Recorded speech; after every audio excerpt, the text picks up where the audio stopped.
Muy buenas tardes. En nombre de la Escuela Nacional Superior de Arte Dramático, ahora Universidad Nacional de Arte Escénico, les damos la más cordial bienvenida al conversatorio Memoria Escenográfica de Perú, un espacio dedicado a reflexionar sobre la importancia de la escenografía en sus diferentes ámbitos. Esta tarde nos acompaña como moderador del conversatorio el profesor Cristiano Jara, bachiller en diseño escenográfico por la Escuela Nacional Superior de Arte Dramático, con formación en talleres internacionales sobre dramaturgia del espacio, marionetas, cine y procesos de creación colectiva. Especializado en diseño de iluminación para teatro y danza contemporánea, actualmente se desempeña como técnico y diseñador del Centro Cultural de la Universidad de Lima, y es quien estará a cargo de moderar el conversatorio del día de hoy, el cual se denomina Escenografía Efímera, el espectáculo en vivo y corporativo, con el maestro Beto Romero. Le damos el pase al profesor Cristiano Jara. Gracias. ¿La verdad? Sí, me escucho. Buenas tardes a todos, gracias por estar aquí, por asistir y darse el tiempo para este conversatorio, que es el primero que se ha generado aquí dentro de la escuela. Tengo el honor de estar aquí con el profesor Beto Romero, que literalmente ha sido mi profesor cuando he estado aquí formándome como estudiante. Vamos a tener una pequeña charla sobre esto y presentarle al profesor Beto. El profesor Beto Romero es arquitecto, artista y director escénico con más de 30 años de trayectoria. Desde 1985 ha formado generaciones de creadores en el SAT, donde fue coordinador de la carrera de diseño escenográfico de 2014 al 2019 y director académico de 2019 al 2024. Ha diseñado escenografías e iluminación para el Ballet Nacional del Perú, grupos como Cuatro Tablas, Espacio Libre y Primer Acto Producciones. Y ha dirigido obras en la Alianza Francesa, el Teatro Julieta, el Teatro Británico y festivales internacionales en Argentina, Chile, Brasil y Costa Rica. También ha sido ponente de CAE y Etienne, consolidando su aporte a la escenografía peruana. Hoy comparte su mirada sobre la escenografía efímera y los espectáculos en vivo. Pido un aplauso para el profesor Beto Romero.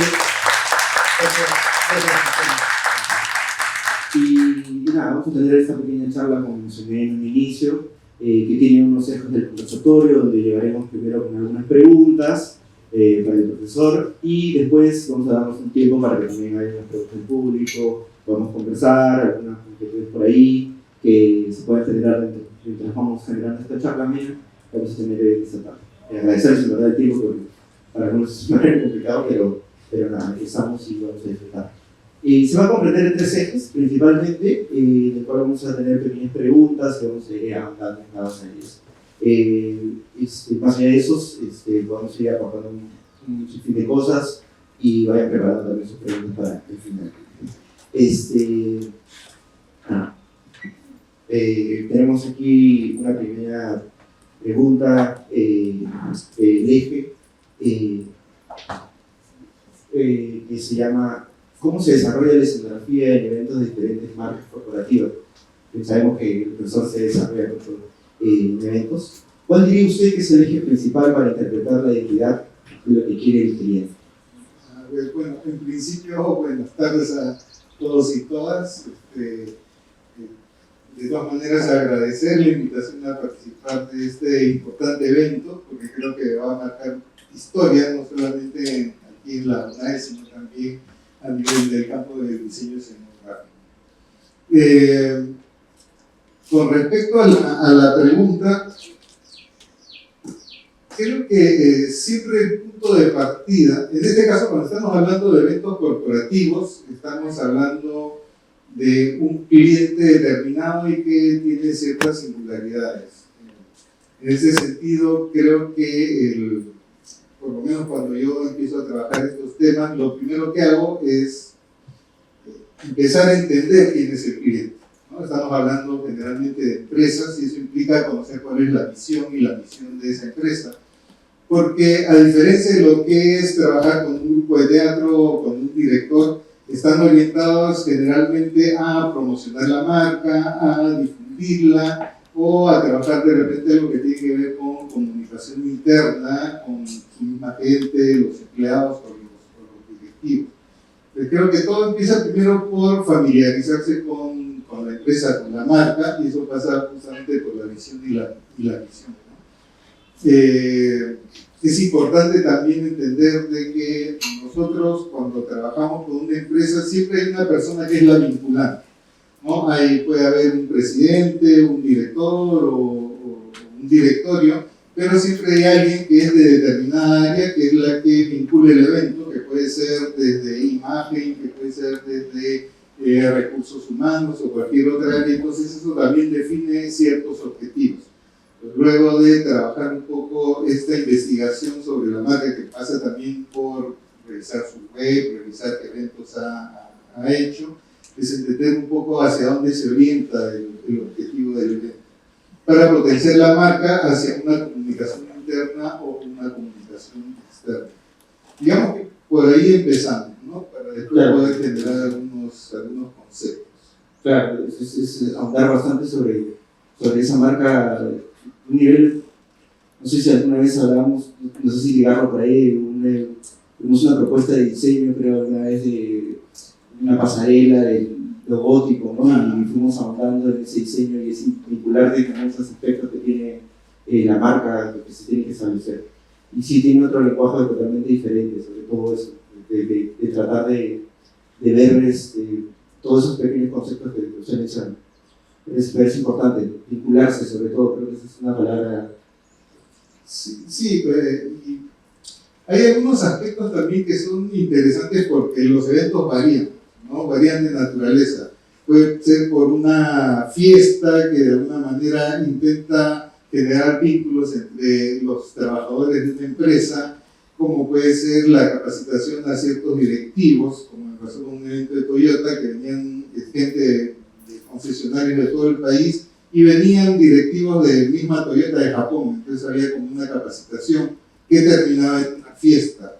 Entonces, cada evento tiene su propia naturaleza y su naturaleza va definiendo, ¿no?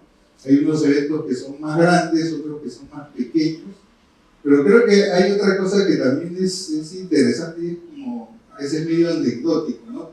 Porque una de las cosas que a mí me gusta ver cuando exploro la empresa, sobre todo las que tienen un impacto social o ambiental, es si realmente este compromiso social que están obligando las empresas a atender realmente lo están cumpliendo. Porque a veces uno ve las páginas web y a veces ve la realidad, y la verdad es que yo he rechazado algunos contratos porque no hay no hay coherencia entre lo que aparece en la divulgación de la página web y realmente cuando va uno a la empresa y ve cómo operan. Entonces también creo que más allá del trabajo mismo y de la capacidad que uno tiene, creo que también como estás trabajando con empresas, con seres humanos, creo que también tiene que ver un poco con los principios éticos.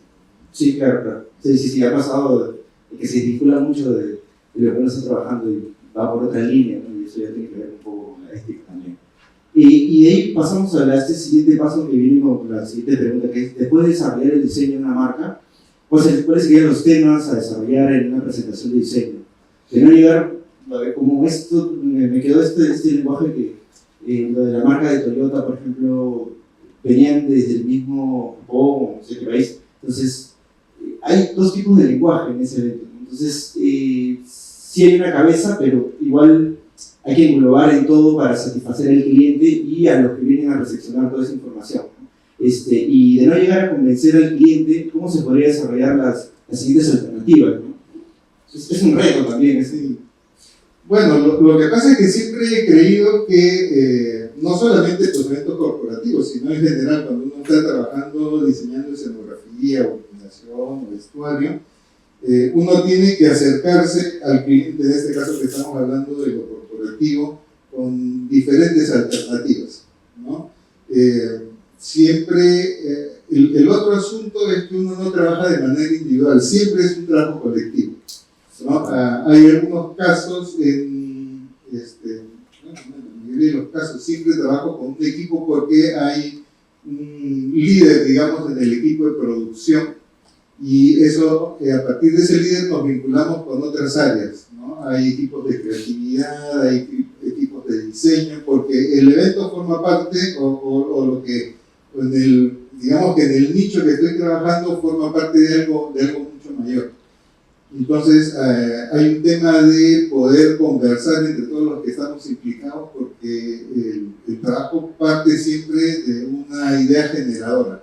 Pero lo primero que se trabaja con el cliente a nivel de equipo es la idea matriz, que después se va a desarrollar de manera objetual en diferentes tipos de propuestas, ¿no? Y incluso cuando uno empieza esa parte conceptual, digamos, empieza a proponerle al cliente cómo desarrollar su evento, porque también el cliente puede tener más o menos claro qué es lo que está buscando. A veces le gustan ciertos modelos y quiere repetir esos modelos, y uno sobre eso también puede trabajar aportando un poco más, ¿no? Pero creo que siempre lo que me ha funcionado es presentar alternativas, ¿no? Siempre me he propuesto tener 3 alternativas como mínimo que permiten un abanico de posibilidades para seguir conversando, porque 3 en la conversa se pueden convertir en 9, se pueden convertir en 12, y cerrando la conversa tú puedes ya, con todas esas posibilidades que salen en la conversación, poder centrar en algunas cosas más claras, ¿no?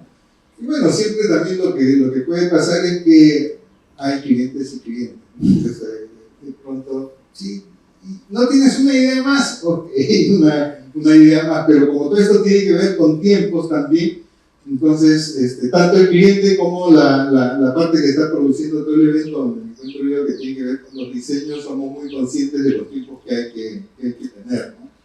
Sí, claro, ese es otro aspecto importante, ¿no? La parte de los... Sí, porque uno no se puede ir tanto al lado creativo, que sí es lo ideal. Más. Y la otra cosa que es importante para empezar a plantear una idea, y a veces es lo más difícil, y a veces también en teatro lo plantean, ¿no? A la producción y ya, ¿cuánta plata tienes? Porque no se trata de lo que me van a pagar, sino de la plata que van a invertir en el evento.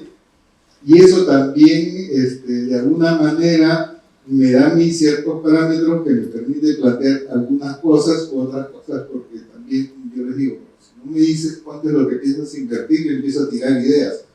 Y si te tiro ideas y me dices no me alcanza la plata, tengo que regresar con otras ideas hasta que le atine a cuánto es tu presupuesto, y así nos podemos tirar la vida, ¿no? Eso también marca un límite, ya sabes en base a lo que vas trabajando y vas haciendo, porque si no, después no sale creativo también. Y esto lo que he aprendido es que de alguna manera uno se convierte medio como en psicólogo también, ¿no? Porque tienes que saber entender a tu cliente, saber qué cosa es lo que quiere y generar una empatía, porque cuando le llegas a preguntar cuánta plata tienes, usted tiene que haber cierta confianza ya generada en tu trabajo para que te diga, tengo tanto, ¿no? Porque así nomás no te dicen, de repente dices, oye, ¿por qué tienes tanta plata y a mí me pagas tan poco? Claro, sí. Y justo eso es, vamos a ir avanzando, justo eso va de acuerdo de la parte técnica también, ¿no? Ir viendo qué es lo que tenemos y qué es lo que no tenemos, y vamos a ir hablando en el segundo eje, vamos a entrarlo poco a poco, que es tecnología y espectáculo, pero vamos hablando de un poquito más del lado técnico también, después de haber desarrollado toda esta parte creativa y todo lo que conlleva en el proceso de desarrollar un diseño. Esa pregunta es un campo, viene de tecnología, pero en un campo que cambia tan rápido, ¿cómo te mantienes al día con tantas novedades? ¿Cómo diferencias entre una moda pasajera y una tecnología que realmente vale la pena para adoptar? Este cambio repentino de la tecnología dentro de... Podemos relacionar los eventos y mucho más próximo a lo que viene a ser el teatro, que ya se sabe que la tecnología está abundante. Bueno, en realidad como tú dices, todo avanza tan rápido que, claro, hay una cosa, ¿no? Porque uno, creo que hoy en día es como relativamente fácil estar un poco al día, ¿no? Porque a través del internet, de la web, de las redes, vas explorando y vas descubriendo las cosas que se van haciendo. Pero también creo que, y con respecto a esto que dices de la moda, yo creo que a la hora que estamos diseñando, estamos construyendo un lenguaje, ¿no? O sea, hay un concepto que de alguna manera va definiendo por dónde vamos desarrollando las ideas y cómo se van concretando, pero está generando un lenguaje. Creo que el asunto de la tecnología tiene que ver con ese lenguaje, ¿no? Podríamos decir cómo impacta dependiendo de dónde estemos, ¿no? O sea, porque buscar un impacto en un evento corporativo es distinto a buscar el impacto en un escenario, ¿no? Estamos hablando de teatro, estamos hablando de pronto que hay algo de lo que queremos hablar a través de estos lenguajes escénicos. Entonces creo que ahí hay una diferencia, ¿no? Y bueno, cuando uno está en los eventos corporativos, también está buscando tratar de impactar dependiendo del objetivo del cliente y también de saber qué es lo que hay en el mercado. Y eso implica también vincularse con ciertas compañías que dan estos servicios, ¿no? Porque generalmente las productoras de eventos no tienen todos los recursos, pero tienen sus proveedores que generan, por ejemplo, la parte técnica que tiene que ver con todo lo audiovisual, ¿no? Claro. Entonces es importante, tengo esta idea, ¿de quiénes son los proveedores? Entonces hay que conversar con los proveedores si tienen o no la tecnología, ¿no? Me tocó hace ya años un evento en el Regatas y se me ocurrió hacer una pantalla que tenía 6 metros de alto por 24 metros de ancho, ¿no? Que además estaba dividido en 4 partes donde las 2 partes centrales se abrían. Entonces yo decía, acá tenemos que hacer una gran pantalla, en algún momento tiene que dividirse en 2 pantallas y en otro momento tiene que ser 4 pantallas. Entonces era buscar un poco qué empresa tiene el software y la tecnología que permite hacer esto, ¿no? Claro, no eran, en ese momento tampoco era nada tirar a los pelos porque ya había visto algunos referentes y también uno sabe en qué momento ponerle a los proveedores también ciertos retos, ¿no? Que son capaces de hacer, porque saben que si somos capaces de construir algo que es novedoso, eso también redunda en beneficio del proveedor, ¿no? Porque ya tiene un recurso más, tiene algo que más que mostrar.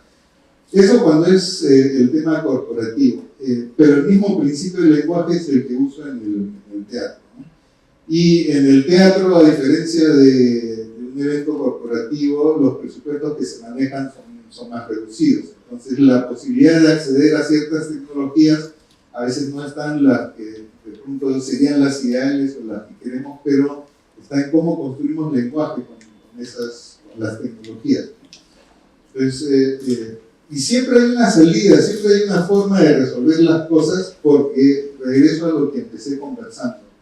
No es que estoy construyendo una imagen, sino es que estoy construyendo un concepto.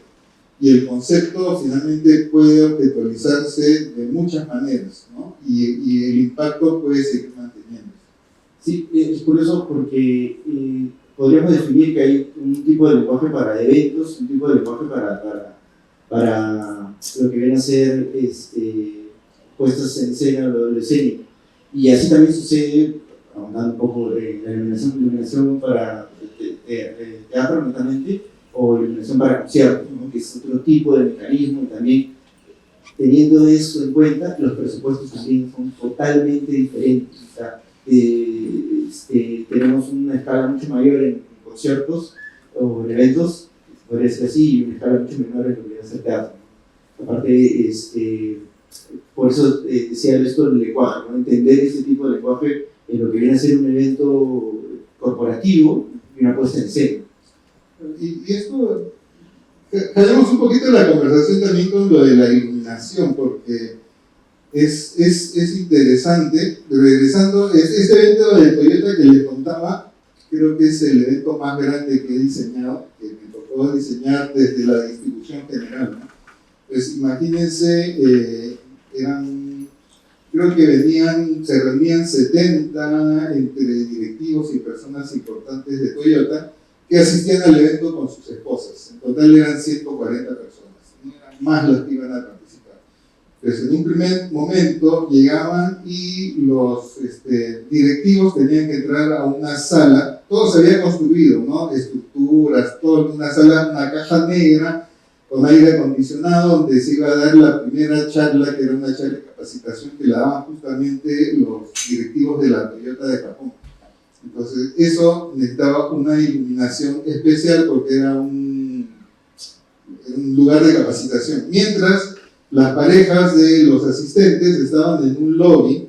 Entonces, imagínense un lobby para 70 personas y creo que ese lobby tenía como 200 metros cuadrados, con muebles, ambientación. Entonces, tiene otro tipo de iluminación porque esas personas van a estar ahí un par de horas o 2 horas y media mientras dura, ¿no? Hay una ambientación sonora, donde van los parlantes, qué tipo de música, porque hay que generar todo el espacio, ¿no? Luego de ahí se juntaban en otro espacio, que era un espacio central donde habían 3 escenarios, cada escenario presentaba un modelo nuevo de auto. Entonces, imagínense un escenario donde tiene que entrar un auto más un espectáculo, una performance que revela las bondades del auto.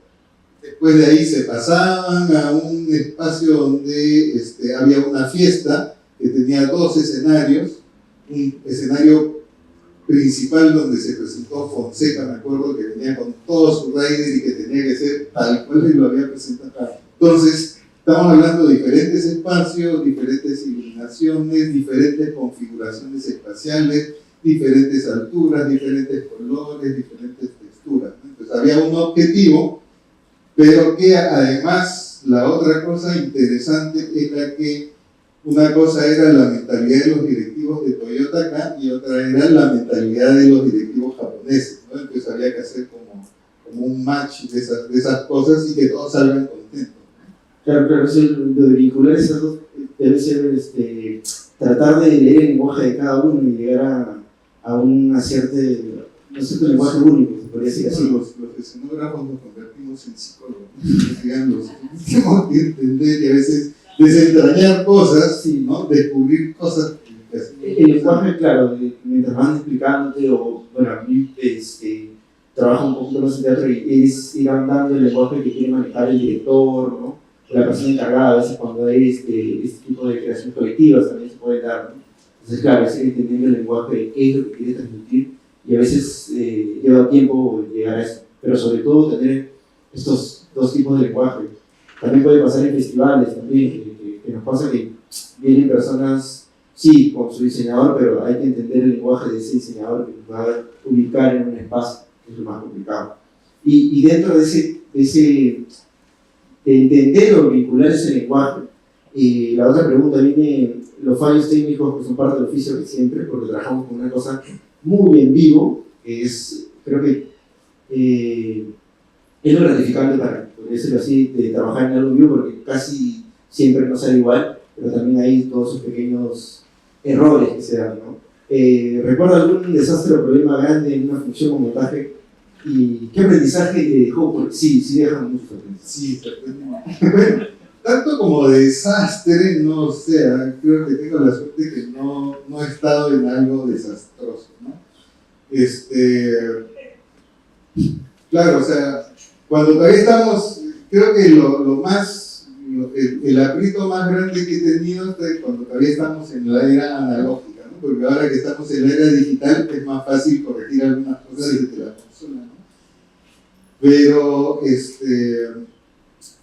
me acuerdo que en un montaje, exactamente los detalles no los recuerdo así totalmente, pero sí recuerdo que en algún momento alguna luz falló en plena función. Y después se venía un momento importante en la obra donde se necesitaba esa luz. Y entonces, o sea, bueno, también felizmente había posibilidad de acceder a la tramoya, ¿no?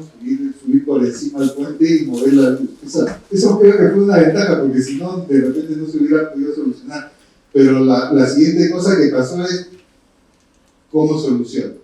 Y nuevamente se vuelve importante el concepto, ¿no? Porque, como siempre digo, o sea, un concepto claro te permite, y eso es lo que me enseñan los festivales también, un concepto claro te permite hacer distintos montajes y seguir consiguiendo el mismo objetivo.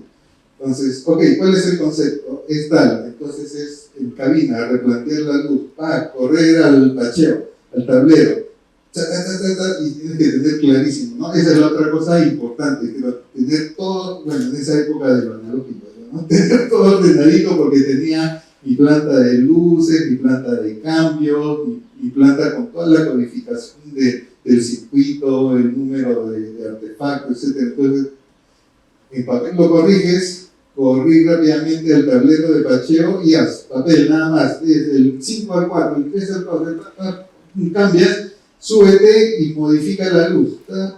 Se modificó la luz y por lo menos se salvó la situación. No estaba la luz en su posición, no tenía el color exacto, pero la escena, o sea, no se salvó. No murió. Donde sí me han pasado cosas un poco más trágicas han sido en la parte de preproducción, ¿no? Porque sí me ha pasado que de pronto he tenido que viajar fuera de Lima, donde me aseguran, ya tú llegas tal día que para ese día está toda la escenografía lista y tenemos tantos días para hacer montaje en el teatro, ¿no? La cosa es que yo viajo y cuando llego no hay escenografía lista, y si me habían dicho que teníamos 3 días de teatro, solamente teníamos día y medio. Entonces, ¿y ahora qué hacemos? Pues, ¿no? ¿Ahora qué hacemos? Entonces, es tratar de resolver en ese momento con los recursos que se tienen, ya sea de materiales, de personal, de tiempo, y cambiar, porque ya no puedes hacer lo que se supone habían tenido que realizar en 15 días, como lo haces en 10 meses. Y eso también tiene que ver mucho, y creo que recorremos mucho a esto también, de tener un lenguaje técnico apropiado, porque se pueden, esta información, sobre todo cuando vas a festivales o cuando tienes eventos fuera de Lima, acá sí el Lima es un poquito más central todo, ¿no? O sea, tienes un poco de acceso, pero cuando sales a otros lugares el nivel técnico va un poco bajando, ¿no? Por la lejanía que se tiene y todo. Entonces sí es bueno manejar ese lenguaje técnico, porque cuando llegas al espacio lo puedes resolver, ¿no? Y también este tipo de parecerá quisquilloso a veces, pero ir preguntándole a la persona todo el tiempo de que te revalide las cosas que quieres pedir. Hay algunos que sí no puedes llegar, pero creo que es importante saber ese lenguaje técnico para poder acercarte hacia el puntaje. Sí, y eso también otra cosa que aprendí en el teatro, porque cuando yo empecé en el teatro, había mucha gente que me hablaba de los técnicos de sala, me hablaban muy mal de los técnicos de sala, pero realmente yo, en mi experiencia, yo podría decir que el 90% de las veces me he llevado bien con los técnicos de sala, pero creo que eso es una cosa importante, ¿no? Cuando el técnico de sala o el equipo de tramoya se siente parte de lo que se está construyendo, ¿no? Porque cuando apareces como el jefe, ya que ahí empiezan, ¿no? O sea, pero cuando empiezas a integrar a la gente y la gente siente que esa magia que va a aparecer también tiene que ver con su chamba, entonces la cosa cambia totalmente, ¿no? Sí, eso sí es importante, porque te hace sentir parte del proyecto, y creo que para una comunicación bastante cercana, y sí lo he comentado a veces, soy técnico también en un lugar, es esa comunicación que te lleva porque entiendes más el lenguaje, ellos están hablando más, parecerá minúsculo a veces, pero contarle lo que vas a hacer, ¿no? Como narrándolo, y decir, mira, yo quiero hacer esto, ¿no? Y a veces los aportes que te puede dar el técnico de una perspectiva diferente, Es un montón. claro, entonces, sí, ¿no? Tienes razón, este pequeño aporte, y cuando lo sumas, eso creo que hace que el montaje crezca y la mejor comunicación de todas maneras. Y no solamente es una cuestión de relación, o sea, creo que uno consigue bastantes ventajas, ¿no? Eso lo aprendí en el teatro y después se llevó a los eventos corporativos, porque me acuerdo que estaba en la sala joven y de la sala principal, ya la sala joven de la Alianza Francesa ya no existe, no sé, algunos deben haberla conocido, pero ni la conocí. Proyecciones, ahora el video. El técnico de la sala principal me prestaba filtros y luminarias. Y la gente me decía, oye, ¿cómo haces? Entonces, porque me llevaba bien con el técnico. Y en los eventos corporativos, de pronto, o sea, había un proveedor de luces que me decía, sí, me gusta trabajar contigo. Y yo le estoy ofreciendo a la productora, que era con quien trabajaba, no sé, pues, 60 artefactos de iluminación. Si necesitas algo más, pide. No le voy a aumentar el costo. Entonces, eso creo que es una ventaja porque le permite a uno trabajar en un ambiente bacán, porque a veces uno va llegando al momento final y las tensiones aumentan, ¿no? O sea, todo el mundo se empieza a poner nervioso, quisquilloso, afloran las personalidades, entonces uno tiene que saber manejar un poco todo eso, ¿no? Sí, eso es importante, porque sí, que siempre es bueno conocer esa parte que a veces le llamamos la visita técnica, también es importante, ¿no? Y en eventos, a veces algunos proveedores te conocen, no te preocupes, mira, yo te mando tantos equipos, te doy el alcance, entonces sí vas conociendo ahí un lenguaje totalmente diferente. una recomendación a ese apunte, siempre llevarse bien con los técnicos. Apúntenlo, sí, porque más allá de la cordialidad, creo que es una comunicación, se da netamente una comunicación diferente. Y eso se aprende en el teatro, ¿no? Eso no lo aprendí trabajando corporativamente, eso lo aprendes en el teatro, ¿no? Que es trabajo colectivo, que al final es la suma, ¿no? Como siempre digo, no es trabajo de grupo, sino en equipo. Mi secretario he leído siempre. Trabajo de grupo es 1 más 1 es 2, trabajo en equipo 1 más 1 es 3, ¿no? Y eso creo que es interesante. Sí, eso ayuda un montón. Y vamos al tercer eje ahí, nos detener un poco, pero está súper bueno. ¿Qué trucos prácticos recomendarías para resolver montajes y desmontajes expresos, ¿no? Sobre todo en espacios que no están pensados en teatro. Estos, a mí también me gusta mucho el teatro alternativo, ¿no? Independiente, que es algo muy, personalmente a mí me gusta y creo que por ahí también algunas veces cuando presentaban las clases veíamos las puestas que tenías con tu grupo de teatro, entonces veíamos cómo en un espacio alternativo totalmente diferente se desarrollaba, ¿no? Y sobre todo que no están pensados para teatro, esos espacios llamados no convencionales, teatro alternativo. Bueno, truco, no sé si haya truco, ¿no? Pero igual, o sea, conectando las cosas, ¿no? Creo que en el teatro aprendí que tú te puedes mover de un espacio a otro y aún así el escenario tenga las dimensiones, o sea, si tú transportas exactamente.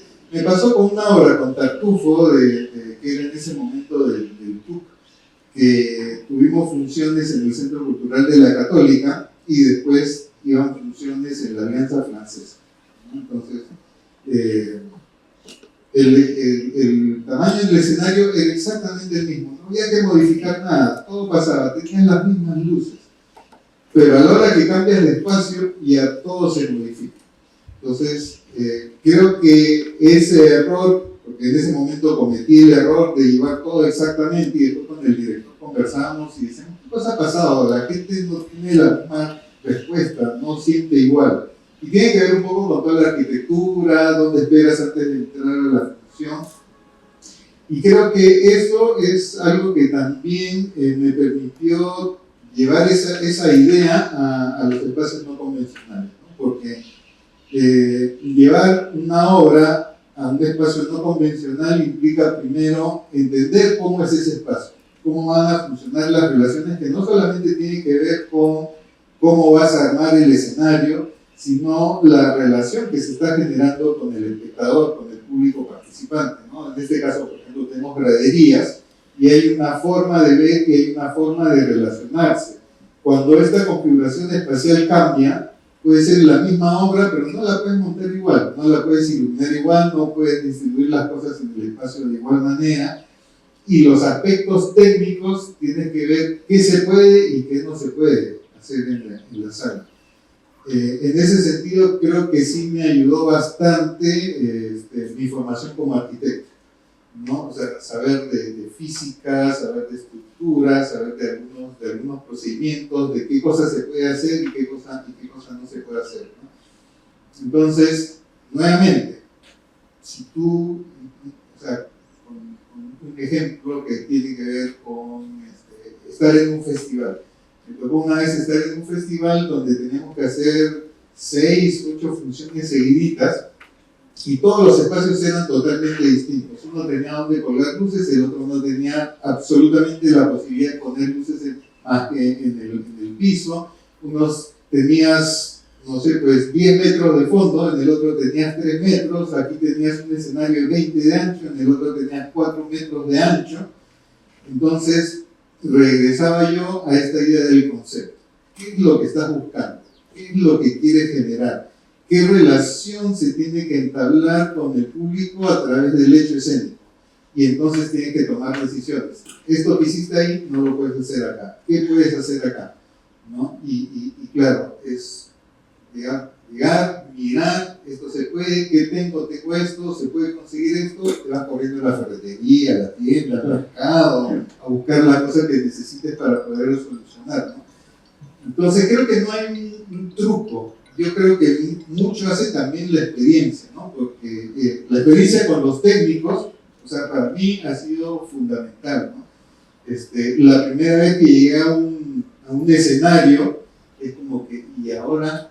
¿No? Y si entablas buena relación con el técnico te empieza a enseñar. Yo aprendí un montón de los técnicos, de luces, de memoria, de sonido, y sobre todo cuando empiezas llegando y de repente tú conoces esto y te encuentras con algo que no conoces, ¿qué te enseña? El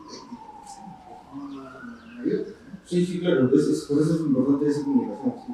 Claro, porque hablamos de la tecnología y todas esas cosas, ya no hay ni siquiera un parámetro de diferentes salas, encontrar los mismos equipos, ¿no? Como quizás se podría encontrar antes, pero no se manejaba. Ahora, con todo ese tipo de tecnología, encuentras en diferentes salas diferentes tipos de sonido, luces, algunas barras bajan, algunas son fijas, entonces hay que tener esa comunicación que es muy importante. Y sobre todo, porque el teatro independiente tiene mucha crecida a nivel local, que se viene a hacer aquí en Lima y también en provincia, pero es mucho lo que se está dando, porque eso es importante, muchas personas quieren mostrar sus trabajos, y sobre todo se forman pequeños grupos, como se han formado durante años, que quieren seguir mostrando. Entonces el teatro independiente debería, o dentro de todo, es algo que se moviliza mucho aquí. A mí me parece una parte muy fundamental. Vamos con la siguiente pregunta. Cuando toca montar un evento grande bajo presión, ¿cómo liderar un equipo en esos momentos críticos, ¿no? Para mantener la calma y todo fluye? Eso también te da la experiencia de todas maneras. Bueno, sí, o sea, uno siempre aprende a cocacho, ¿no? Entonces siempre hay un primer momento donde las cosas no salen como uno quería, sí, no salen como uno quería, pero creo que el asunto también es ser lo suficientemente autocrítico como para aprender de esos errores. Además, lo que nos pasa a todos los artistas, pues el artista que no se equivoca no es artista, porque finalmente lo que hacemos o lo que empezamos a trabajar antes de que la cosa ocurra, sea un evento, un espectáculo, es una promesa, ¿no? Entonces, ¿qué tan capacitado estás como para prometer algo? Es algo que va a ocurrir en el espacio, pero, o sea, ¿te creen o no te creen, no? Y cuando estás trabajando con un equipo, yo creo que, claro, o sea, ahorita me haces la pregunta y yo me veo en diferentes momentos de mi vida, ¿no? O sea, no es lo mismo, o sea, el Beto cuando trabajaba en un espacio, qué sé yo, pues en los años 90 o en los 2000 o ahora, ¿no? Creo que la experiencia enseña mucho a relacionarte con la gente. Creo que igual yo sigo diciendo he tenido una ventaja porque, claro, yo acabé en la universidad, me dio la locura de yo quiero ser artista, entré a estudiar pintura, cuando estaba estudiando pintura descubrí que esta escuela existe y cuando llegué a esta escuela ahí empezó todo el tema del teatro, ¿no? Pero en ese estar acumulando una serie de conocimientos, yo como arquitecto también he construido casas y entonces he tenido que manejar obreros, que no es lo mismo que trabajar con gente de teatro. Los obreros son otra cosa, ¿no? Entonces es jugar entre ajustar y aflojar para que se cumplan objetivos, tiempos, presupuestos. Pero creo que eso me enseñó también a poder trabajar con equipo de gente que tienes bajo tu responsabilidad. Y creo que una de las cosas principales también es experiencia y conocimiento. Porque si tú le demuestras a la otra persona que sabe de lo que estás hablando, la otra persona va a confiar en ti. Si confía en ti y además sabes generar empatía entre todo el equipo que está trabajando, entonces eso te va orientando a ser más líder que jefe, ¿no? O sea, porque siendo jefe tú das una orden y la gente te va a obedecer porque eres el jefe. Lo puedes hacer a regañadientes y a veces la cosa no necesariamente sale bien, pero lo está haciendo. Pero cuando empiezas a entender cómo funciona la posición del líder, tú logras dar una orden y la gente está trabajando contigo, entonces sabe que eso es lo que le toca hacer porque el trabajo es un trabajo en conjunto y que cada uno tiene una misión en específico y dentro de esa misión hay responsabilidades también, ¿no? y a veces te toca tener la responsabilidad de ser quien lidera el equipo y es el responsable final de los resultados, ¿no? Entonces, también ahí... Sí, o sea, es importante lo de la cabeza. Me Me centraba en... acabas de hacer... No, que me acabas de hacer acordar de un desastre. Que eso sí fue un desastre, creo. Que tenía que preparar un telón y mandé a una persona, supuestamente que era de teatro, a que me confeccione el telón. Porque, claro, o sea, tú vas a, no sé, ahorita, porque hace tiempo que no mando a hacer telón, pero en otros países mandas a hacer tu telón y te lo hacen sin costura. Acá tengo que comprar la tela y hacer, ¿no? Y en vez de hacer el telón en piezas verticales, lo puso en tiras horizontales. A la hora que yo vi eso, dije, no, entonces era replantear las luces, ya no puedes iluminar el telón como pensabas iluminarlo y tienes que cambiar un poco toda la cosa porque ya no había tiempo ni presupuesto y tenías que asumir nomás porque no era que esa entidad contrataba a la persona para confeccionar el telón. Ellos me habían contratado a mí para que haga la escenografía y yo había planteado el telón y pues yo tenía que contratar a la persona que hiciera el telón. Claro, sí. Es emocionante en un momento, porque te pone un reto, pero igual es frustrante en ese momento, ¿no? Lo que iba, es bacán este sentido de las experiencias que uno cuenta, y sí, es el ensayo de error que va a ser siempre, y a veces los chicos preguntan, pero profe, ¿cómo sabe tanto? ¿No? Pero hemos tenido dentro de nosotros muchas de estas cosas, ¿no? Como han llegado gratuitas y se han dado, como que al inicio nos han enseñado, hemos hecho el primer puntillazo y salió al inicio todo, ¿no? Siempre es un ensayo de error, entonces esto también conlleva a decirnos que ante todas las cosas que hacemos no nos frustremos tanto, ¿no? Porque es propio de un artista seguir creciendo, como tú bien mencionabas, ir equivocándose en todo esto, o sea, si nos lleva a reflexionar sobre esto de que sí, nos puede salir una de las pequeñas cosas, no como deseamos, o también puede haber un desastre también, ¿no? Pero también nos damos con Pablo, porque dentro de nuestro proceso creo que es parte de eso crecer. Claro, además, creo que la creatividad no se aplica solamente en cómo diseño, cómo conceptúo, sino cómo resuelvo los problemas, ¿no? Y creo que hoy en día para los nuevas escenógrafos y escenógrafas, acceder a materiales y a cosas es mucho más sencillo, ¿no? No sé por qué en ese momento que pensaba en lo analógico, yo me acuerdo que para realizar escenografía me tenía que ir seguramente hay gente de acá que también lo ha hecho como yo, me tenía que ir al aserradero, tenía que buscar el cuartón, que yo tenía que entrar a buscarlo, ¿no? Necesitaba saber cuántos pies cúbicos de madera tenía que saber de ese cuartón cuántas piezas podía sacar de listones o de tabla, y tenía que pedir que me los corten, tenía que ver que los cepillen, tenía que ver que estuvieran alineaditos a la hora del cepillado, que si tenían, cómo estaba la veta, que si cómo estaba el ojo, que si la madera estaba húmeda, que no, ahora uno va y era maestro y ya salga sus listones nomás, ¿no? Claro, sí, no, ha cambiado un montón de la tecnología. Supongamos nomás este espacio hace unos, creo que por ahí hay algunos que hemos estudiado aquí, sabemos que esto se llama el teatrín y no teníamos lo que tenemos ahora, estamos con unas luces. No, había acá, ¿tú te acuerdas, no? Había un escenario, ¿no es cierto? Tenía embocadura, tenía cortinas, Claro. No existía el puente, No existía el puente, la cabina era... no existían graderías. Claro. Entonces sí, claro, ha habido un nivel que también nos ha ayudado a nosotros a desarrollarnos en los diferentes montajes que tenemos, porque hemos visto desde ese momento, ¿no? No sabíamos de consolas, o sea, todo lo hacíamos, creo que sí hemos estado... ¿Cómo era acá? Así, ¿no? Claro, Y la cabaña era una vaina así, ¿no? Parecía el laboratorio de Frankenstein. Claro, y ahora solo apretamos a veces un botón y corre la función, ¿no? Entonces, pero sí siempre tener en cuenta que hacemos algo en vivo y que va cambiando en cada momento. Pero sí es importante la tecnología como aportada a lo que hacemos ahora. Hablaba de los telones y prácticamente ahora lo que usamos mucho son lo que tenemos ahora, las proyecciones. Es lo más lo más utilizado ahora, los videomapping, los televisores y todo eso.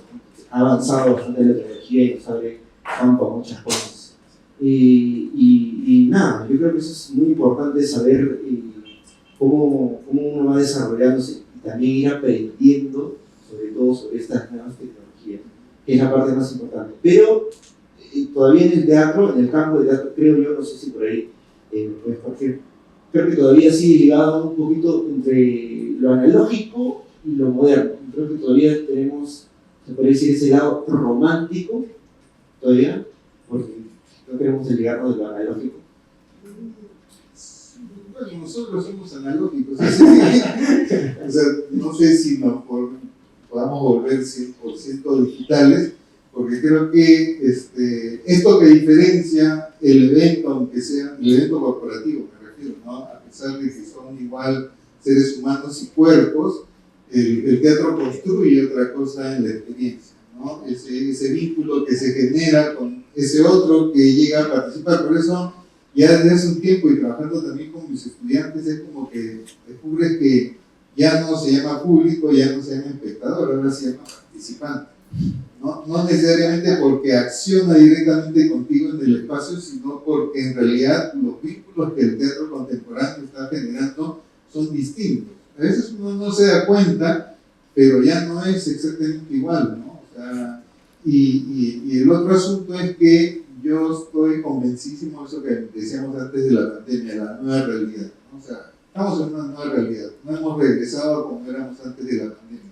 Y la pandemia nos ha cambiado completamente la manera de ver el mundo, la manera de relacionarnos, la necesidad de generar un vínculo que era un poco, todos estamos mediados, ¿no? Lo median, ¿no? A través de la pantalla, y de repente tratar de recuperar nuevamente el espacio, tratar de recuperar el vínculo, ha hecho que nosotros cuando regresemos al teatro también construyamos. De repente no nos hemos dado cuenta porque es parte, creo, de nuestros propios procesos, ¿no? Como personas, como seres humanos. Y la tecnología, o sea, la tecnología ya existía, ¿no? O sea, yo me acuerdo, en los 90 yo proyectaba slides y me decían, eso es teatro, ¿no? Entonces, hoy día creo que a nadie se le ocurre decir que algo no es teatro porque hay. Y lo que me parece interesante es que si en un primer momento toda la tecnología se utilizaba para reemplazar algo como el telón pintado, por ejemplo, ahora se ha convertido en un elemento más de construcción narrativa, ¿no? Se convierte en un elemento que ya no es decorativo o informativo o ilustrativo, sino que se articula con los cuerpos en el espacio y desde esa articulación está produciendo nuevos sentidos y estamos haciendo existir de otra manera esos mundos que solamente son posibles en esta cuestión efímera como es el... Sí, claro. Hemos terminado las preguntas, ha habido unas demás por ahí, podemos seguir con la charla, pero tenemos que cumplir con los tiempos también, que son necesarios. Y ahora, en esta parte de aquí, lo que vamos a hacer es las preguntas de ustedes que por ahí han generado mientras hemos ido charlando con el profesor, para que puedan hacerlas. Ese es el momento adecuado para que puedan ustedes hacer las preguntas. Si por ahí tienen alguna duda, inquietud, me puedan enviar algunas cosas. Invitados están para aquí. Preguntas facilitas.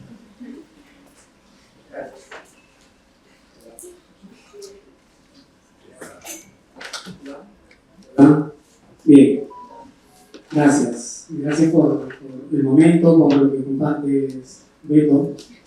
Mi pregunta tiene que ver también con las cosas que vengo trabajando en aula, en las clases, y ya que tu experiencia pasa por no solamente el trabajo escénico, sino también el trabajo en las empresas, el trabajo corporativo, me surge escucharte en todo caso sobre estas audiencias distintas. Estoy pensando en el análisis de las audiencias.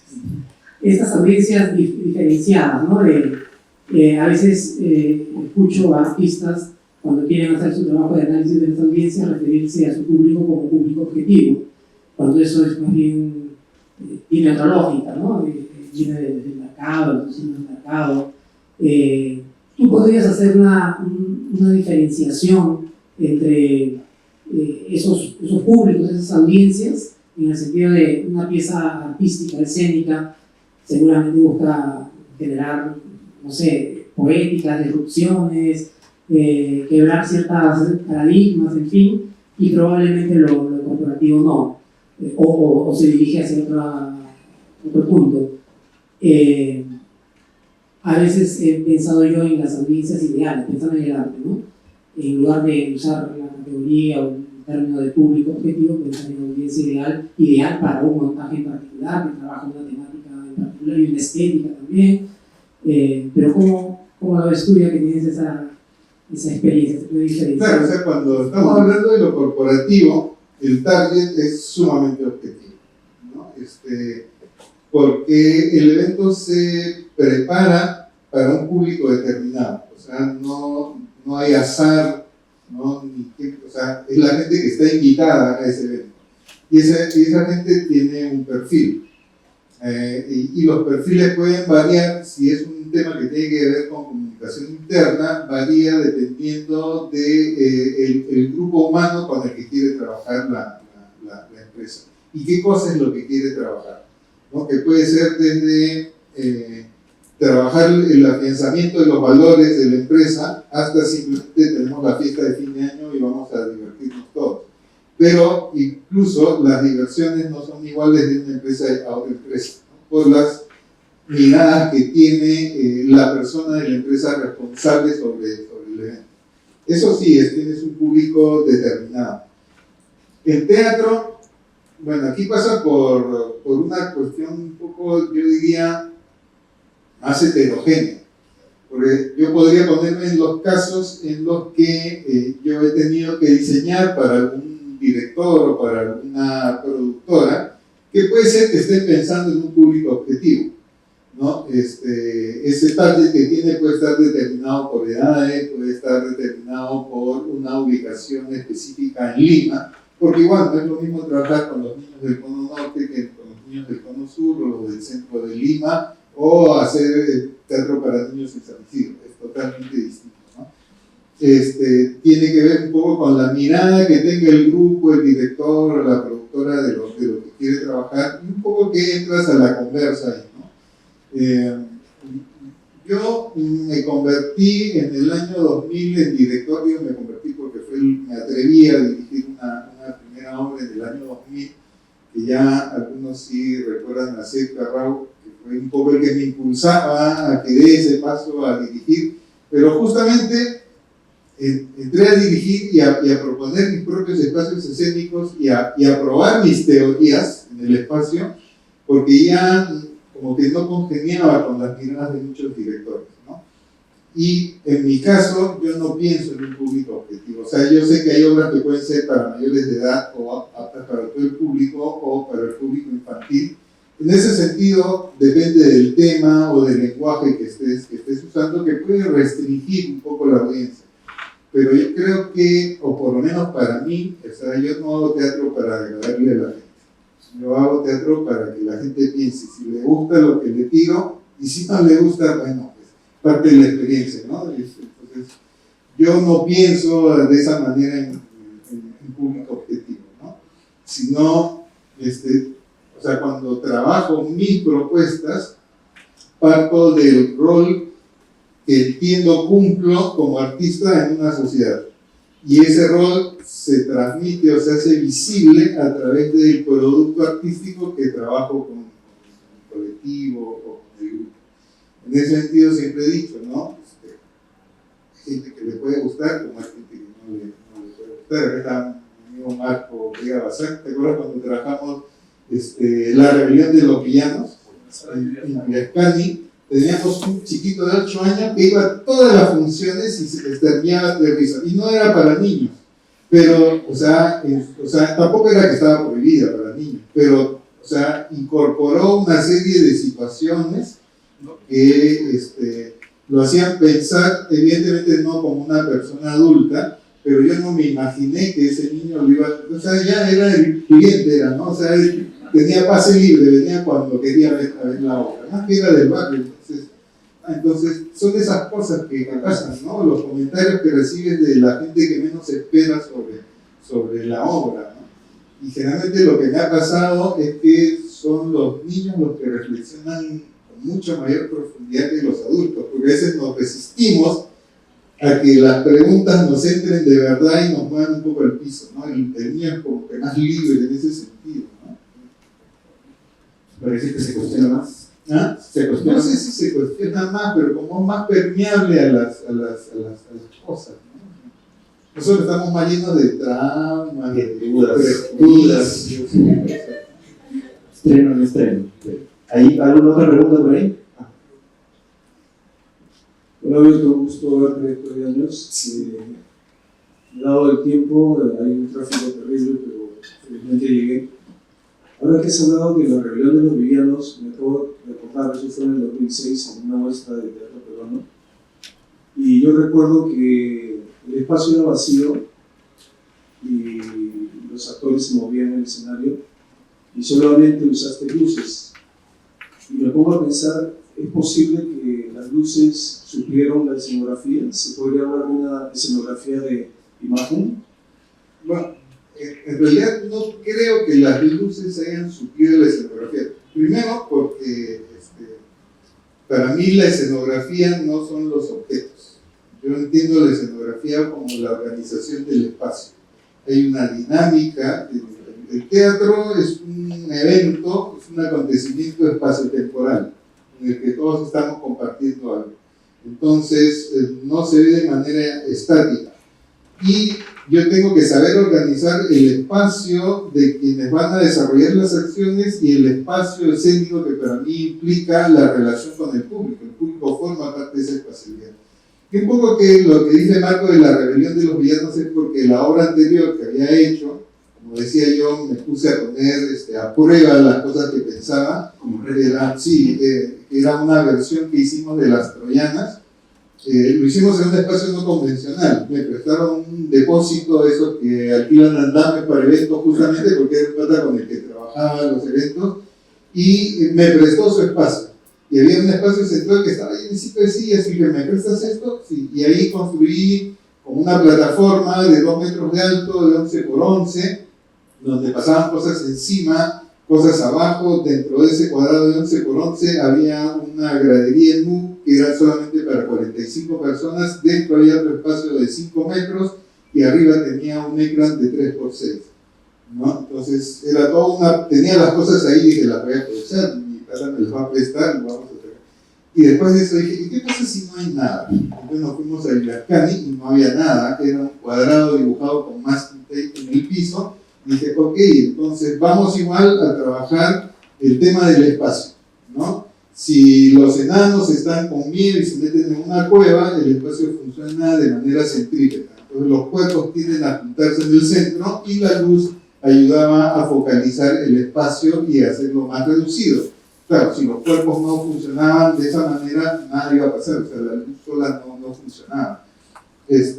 Los héroes, más bien, se abrían porque no podían llegar a acuerdos, entonces eran como esos imanes de polos iguales que se juntan por pum, se rechazan, entonces abrían el espacio y la iluminación abría el espacio, ¿no? Y los villanos eran como animales de presa, cazadores, depredadores, que se movían alrededor del espacio y eso manejaba otra iluminación. Entonces tenía 3 grupos de personajes con 3 formas de ocupar el espacio distintas, y ese concepto del manejo y ocupación del espacio se traducía o se reforzaba con el tema de la iluminación. Y entonces, sí, hay gente que me decía, oye, ¿y la cueva? No había ninguna cueva, o sea, ¿no? Y el reto además era, los líderes tenían su gradería, ¿no? Desarmarla. Me decían, ¿la vas a desarmar? Sí, yo quiero desarmarla. Después me dejas igualita, ya está bien, ¿no? Y la convertimos en nu y no pegamos el escenario al fondo, lo trajimos. Entonces los personajes salían de lo que conocen lluvias, ¿no? Uno baja de los camerines, no pasa eso, y todavía tenían que caminar unos 4 metros para llegar al escenario. Entonces era todo un reto de qué pasaba en el espacio con ese personaje ingresando y todos en expectativa de qué cosa va a pasar, ¿no? Además, línea que divide el escenario la tenías aquí, delante, entonces te ponía un personaje acá y lo escuchabas respirar, ¿no? Lo podías oler si estabas hablando, ¿no? Entonces era la idea de ya no trabajar estas grandes cosas, sino trabajar otro tipo. Entonces, escenografía es, o sea, cómo organizas la espacialidad de ese evento en la relación que tienes con el público. Pero perfecto. ¿Alguna otra pregunta? Aquí, Henry.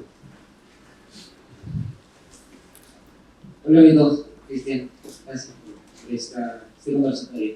Mi pregunta es, ¿cuál creen que hay que poner el foco de atención nosotros como artistas peruanos? Es decir, ¿cuáles son los elementos y los recursos escenotécnicos en los que hay que poner puesto en valor para poder lograr acercarnos a un mercado internacional? Porque, lo digo por lo siguiente, porque he observado a lo largo de estos últimos 5 años que hay una concentración de la atención en los festivales y en espectáculos que tienen determinada imagen visual dentro del escenario, sea que tienen mucha escenografía o poca escenografía. Entonces, en ese caso, ¿cuál creen ustedes, por tu Beto, que habría que poner el foco de atención para poder lograr esa internacionalización? Yo estoy convencido, y eso no lo aprendí en el teatro, sino en mi etapa de artista plástico, no sé, que me diga Marcelo, que además es artista plástico, que cuando hablamos de un festival o de una convocatoria, depende mucho quién convoque y quién organice el festival, ¿no? Entonces, hay convocatorias y festivales que reclaman cierto tipo de puestas con cierta parafernalia, porque es, digamos, hacia dónde están apuntando con el concepto del hecho escénico, ¿no? Pero hay también eventos donde lo importante tiene que ver con el recurso actor, actriz, performer en el espacio. Entonces, yo creo que eso depende de quién, por lo menos es mi observación, digamos, no una opinión, ¿no? O sea, depende de quién convoque. Yo creo que es eso. Ahora, yo creo que una cosa que está apareciendo hoy día es que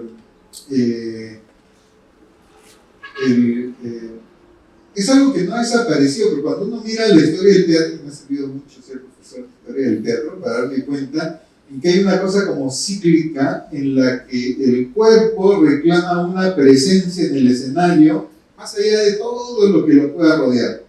Pero lo que está pasando hoy en día es que vivimos en un mundo que está totalmente tecnologizado, y entonces la tecnología debería aparecer al servicio de esos cuerpos, con la posibilidad de construir lenguajes que el cuerpo no puede construir, pero que no funcionan sin el cuerpo. No sé si me dejo entender, ¿no? Entonces no es... claro, yo puedo hacer un súper espectáculo, pero de repente es el súper espectáculo de la tecnología, ¿no? ¿Y qué pasa con los cuerpos en escena? ¿No? Pero si yo construyo algo, yo me acuerdo que en algún momento alguien, cuando veía un boceto de escenografía, decía, ok, a ver, ¿está bien compuesto? Sí, está bien compuesto. Entonces, tapaba algo y decía, si yo tapo esto y sigue bien compuesto, entonces está bien hecho. Y yo decía, pero ¿por qué? Si yo tapo esto, significa que no lo necesito. Si la composición sigue funcionando, significa que no lo necesito, ¿no? Entonces yo creo que ese concepto lo aplicaríamos a lo tecnológico, ¿no? O sea, si lo que busco es causar impacto y que la gente... bueno, ya, o sea, ese es mi objetivo y lo puedo lograr. Pero si regresamos al hecho del famoso convivio, ¿no? Que a mí lo que me parece interesante de Dubati no es tanto esa definición de convivio en sí, sino que nos ha hecho volver a pensar en el espectáculo como más allá de lo que pasa en el escenario. Porque muchas veces hemos pensado, ya voy a hacer esta obra, le ensayamos esto, lo vamos a hacer. ¿Y qué pasa con el otro? Bueno, el otro viene, va a comprar su entrada y va a ver y después aplaudirá, no aplaudirá, pero ¿Qué voy a generar con ese otro durante esa hora y media de compartir una experiencia, ¿no? Una vez escuché un director me pareció lo más terrible, un director que hablaba del microteatro y decía, no, el microteatro es perfecto para estos tiempos, porque además, si tú vienes a ver teatro y no te gusta, lo único que has perdido son 15 minutos de tu vida. Entonces, ¿qué está pensando, no? Entonces, yo diría que esos conceptos, que digamos son básicos, los aplicaría a todos. Y con respecto a esa internacionalización, estamos hablando también de mercados, estamos hablando del objeto de arte como mercancía, entonces depende de dónde te sitúes tú y qué quieras, ¿no? O sea, yo me imagino, por ejemplo, la pregunta está ampliada, ¿no? Si a Cristiano, con los conocimientos que tiene hoy día de la tecnología, de las luces, tú le pides, tenemos que romper los ojos y tenemos que, o sea, lo hace, ¿no? Porque es capaz de hacerlo. Ahora, si alguien comulga o no con eso, ya es otro asunto, ¿no? Entonces, ¿qué es internacionalizar? ¿No? O sea, competir con lo que hacen en otros países o generar nuestra propia identidad desde lo artístico, ¿no? Cada vez la cosa, hay menos fronteras, cada vez nos consideramos más habitantes del mundo y no necesariamente de países, pero siempre aparecen esos modelos que uno quiere imitar, ¿no? Entonces, cuando me enfrento con eso, yo digo, ok, ¿qué cosa es lo que me ha fascinado de ese modelo que me lo puedo tragar para hacer lo mío, ¿no? Y entonces ya no repito el modelo, sino se convierte en un aprendizaje.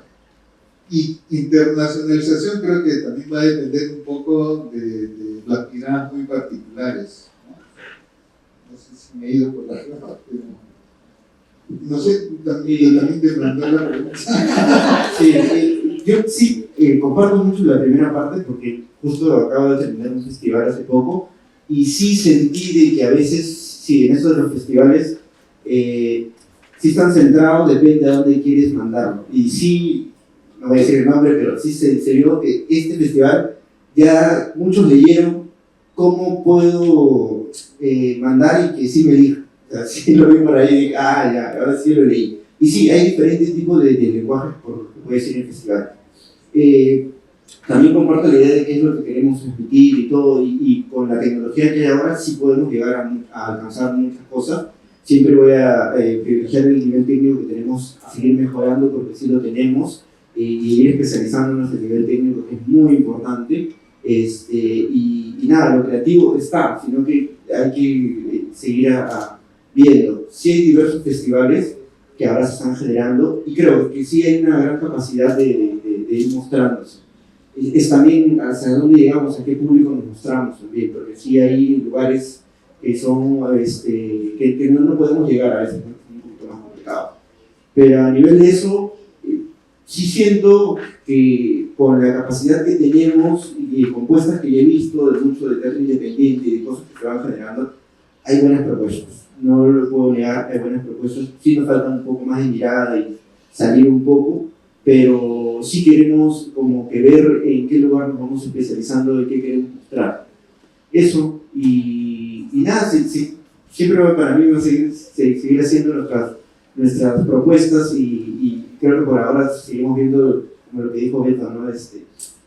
Tú querías hacer un tipo de teatro y conozco muchos compañeros acá que están, y los conozco bien, que hacen el tipo de teatro que les gusta. Y eso es chévere, ¿no? Porque se genera algo de que, entonces, no me gusta algo, hago lo mío. Y sí, sé que es difícil y todo, pero en algún momento ese algo, alguien lo va a ver. Y le va a agradar, ¿no? Y eso en gran medida, no sé también si habré respondido lo que quieren, pero creo que sí estamos en camino de muchas propuestas que personalmente he visto y que me agrada un montón de lo que veo. Y nada, eso. ¿Todavía podemos hacer preguntas o una última? ¿Me comentas por ahí? ¿Una última? Una última. Miguel.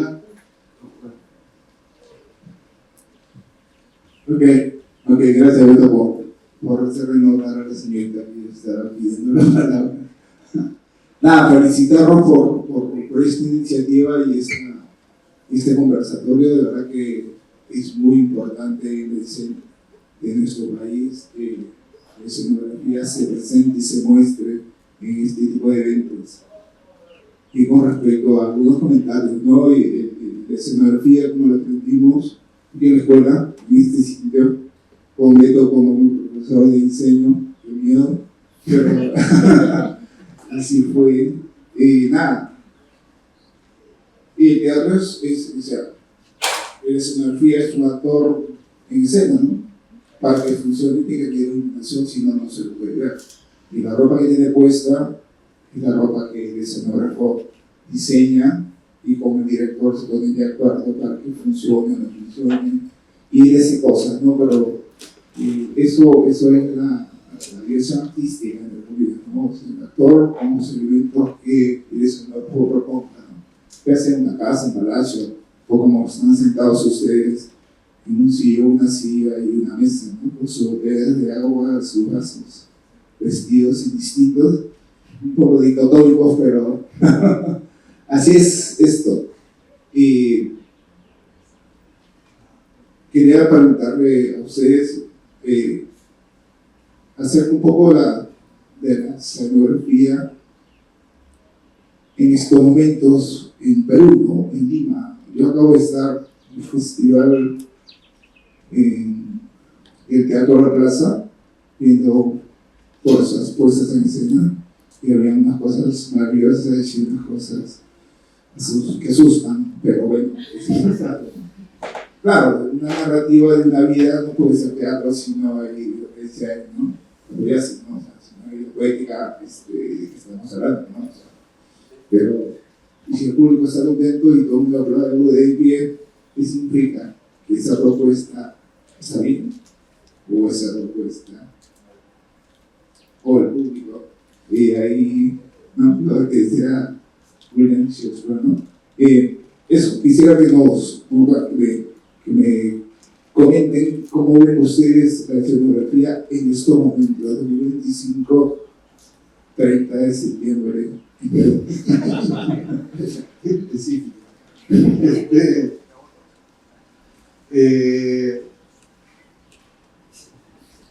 No sé, siempre he creído, o sea, hay un tema con la escenografía que creo que no se diferencia mucho en ese sentido desde lo que viene sucediendo ya hace bastantes años.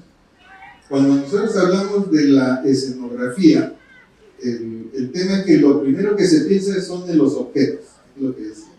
Entonces, hay diseñadores, claro, o sea, vamos, yo, por ejemplo, ya no estudié en esta escuela, ¿no? Y personalmente tuvieron que pasar varios años para que yo pudiera decir abiertamente soy escenógrafo, ¿no? O sea, justamente porque mis procesos de formación, y es una cosa que yo le agradezco mucho a esta escuela, cuando llegué acá, así cortito nomás, porque no fui alumno regular, pero mi condición de entrar como profesor me permitía entrar a las clases que quería. Yo entraba a las clases de Eduardo, de Arturo, paraba en su taller, entraba a las clases de Hernando Cortés, de Ernesto Ráez, de Alfredo Ormeño, participaba de las clases de actuación, no como actor, ¿no? Pero desde el lado de la escenografía. Entonces creo que sí hubo un proceso de formación. Entonces lo que está pasando con la escenografía es que no todos entienden que el diseño escenográfico es un diseño que tiene como objeto de estudio el espacio, en este caso el espacio escénico, como la arquitectura de interiores. Y como tal tiene su propio lenguaje, que no es el lenguaje de lo cotidiano. Y entonces lo que está pasando es que, y como ha venido pasando siempre, y si hablas de desastroso o no desastroso, más allá de la capacidad, es que creo yo que a veces estas cosas que a nosotros los escenógrafos no nos gustan, es porque detectamos que eso es interesante, está bien planteado, tiene una buena composición, pero en lo temporal, no, es como una figurita, ¿no? Es algo bacán, bien compuesto, con buenos colores, pero no se siente esa dinámica, eso que hace vivo el teatro, que es una cosa que ocurre en el tiempo. Y eso pasa justamente por el gran temor que tenía yo cuando empecé a ser escenógrafo. Decía, ok, antes de ser escenógrafo, primero tengo que saber qué cosa es el teatro. Yo decía, yo tengo que ser, antes de escenógrafo, tengo que ser hombre de teatro. Si yo no sé cómo funciona el teatro, si yo no sé cómo piensa un director, yo no sé cuál es el lenguaje del director, qué estilos de actuación hay, cómo se mueven los actores, entonces mal hago trabajando como escenógrafo. Entonces creo que la cosa pasa por ahí, ¿no?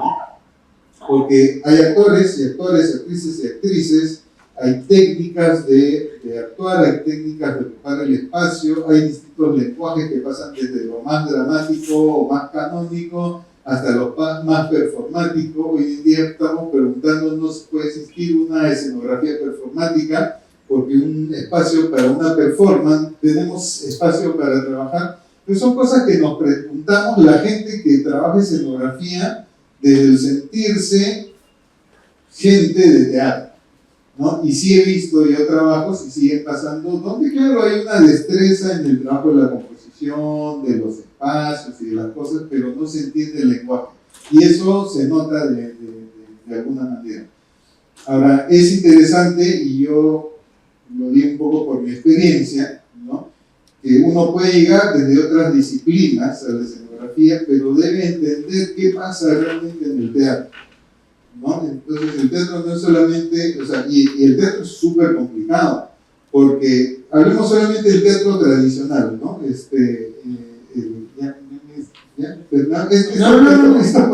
Para cerrar, ¿no? Cuando yo diseñaba como arquitecto, o sea, yo tenía un cliente que quería su casa y iba, visitaba, vivía la familia y sobre eso aportaba lo mío y diseñaba su casa. Pero vamos a hablar de teatro tradicional, que ahorita digamos que es lo más sensible, ¿no? Entre comillas también, ¿no? Digo porque hay un texto, ¿no? Ahora hay obras donde el texto se empieza a construir, entonces el trabajo del escenógrafo es un trabajo que está en constante construcción durante el proceso creativo y eso implica otras formas, ¿no? Pero ahí tienes un texto, pues tienes que aprender a leer el texto y ahí tienes un primer cliente que es quien escribió el texto. Pero eso que tú interpretas, analizas y le das una visión desde la espacialidad escénica, la conversas con un director. Ese director también ha leído el texto y tiene una mirada específica sobre ese texto. Implica otro segundo cliente. Pero al final tú no estás diseñando para ti, estás diseñando para unos artistas que van a ocupar ese espacio de una manera determinada. Entonces aparece un tercer cliente porque ese tercer cliente tiene una forma de moverse, de caminar por el espacio, de agarrar las cosas, si tiene fuerza o no fuerza, como a veces que le pones un cubo y lo tiene que mover y tiene que moverlo después entre tres, ¿no? Tercer cliente. Y finalmente, ¿qué pasa con el público? El público vivencia el espacio a través de la experiencia que hay en el escenario. Aparece un cuarto cliente.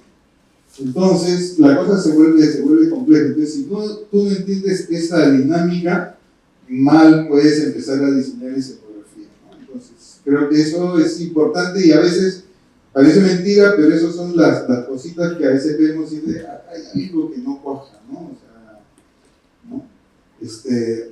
Y entonces es un poco entender esas dinámicas, entender esos lenguajes, entender ese rol de construcción de lenguajes artísticos en la escena, ¿no? Por eso digo siempre que el escenógrafo camina en un filo de navaja, ¿no? Entre la concepción de lo que significa diseño y lo artístico, porque el pensamiento de un diseñador necesita algunos elementos. Hemos hablado de tiempo, de técnica, de presupuesto, de manejo de equipo, que no tiene que tener otro artista. Pero tú diseñas dentro de una manifestación artística que se llama teatro. Y entonces no puedes ser ni completamente diseñador ni completamente artista, porque tú eres responsable de que las cosas estén al tiempo, de eso que estás imaginando se va a concretar, de que si yo tengo 100, esto que yo tengo en la cabeza se puede hacer con 100 y no con 200, porque si no, entonces lo que estás pensando no se puede hacer. Que si tengo 5 días para hacer la realización, esto que estoy pensando se puede hacer en 5 días con un presupuesto de 100 y está listo para montarse 2 días antes para que se haga el ensayo general con todo, porque tenemos el estreno, ¿no? Entonces hay una serie de elementos que forman parte del ejercicio creativo, porque justamente es una promesa que vas a poner en existencia, ¿no? Y evidentemente tiene que ver con este manejo adecuado de los lenguajes escénicos, sean dentro del mundo de lo analógico o el mundo de lo digital. Creo que ahí es el tiempo justo. Nada, muchas gracias por estar aquí y le doy el pase a Laura. Agradecemos profundamente la participación del maestro Beto Romero y del profesor Cristiano Jara, así como de todos ustedes, por habernos acompañado y enriquecido este espacio de diálogo en torno a la memoria escenográfica del Perú. Antes de despedirnos, queremos extenderles la invitación a la siguiente fecha de nuestro ciclo de conversatorios, que se llevará a cabo el martes 7 de octubre bajo el título La revolución de la imagen, la escenografía televisiva, los años de oro, con la presencia del destacado escenógrafo Carlos Nieva. Será una nueva oportunidad para seguir reflexionando sobre la historia y la vigencia de la escenografía en nuestro país. Muchísimas gracias por su asistencia y los esperamos en nuestro próximo encuentro. Y por último, antes de que se retire, me gustaría invitarlos al escenario para poder tomar una foto todos juntos junto con los participantes del conversatorio.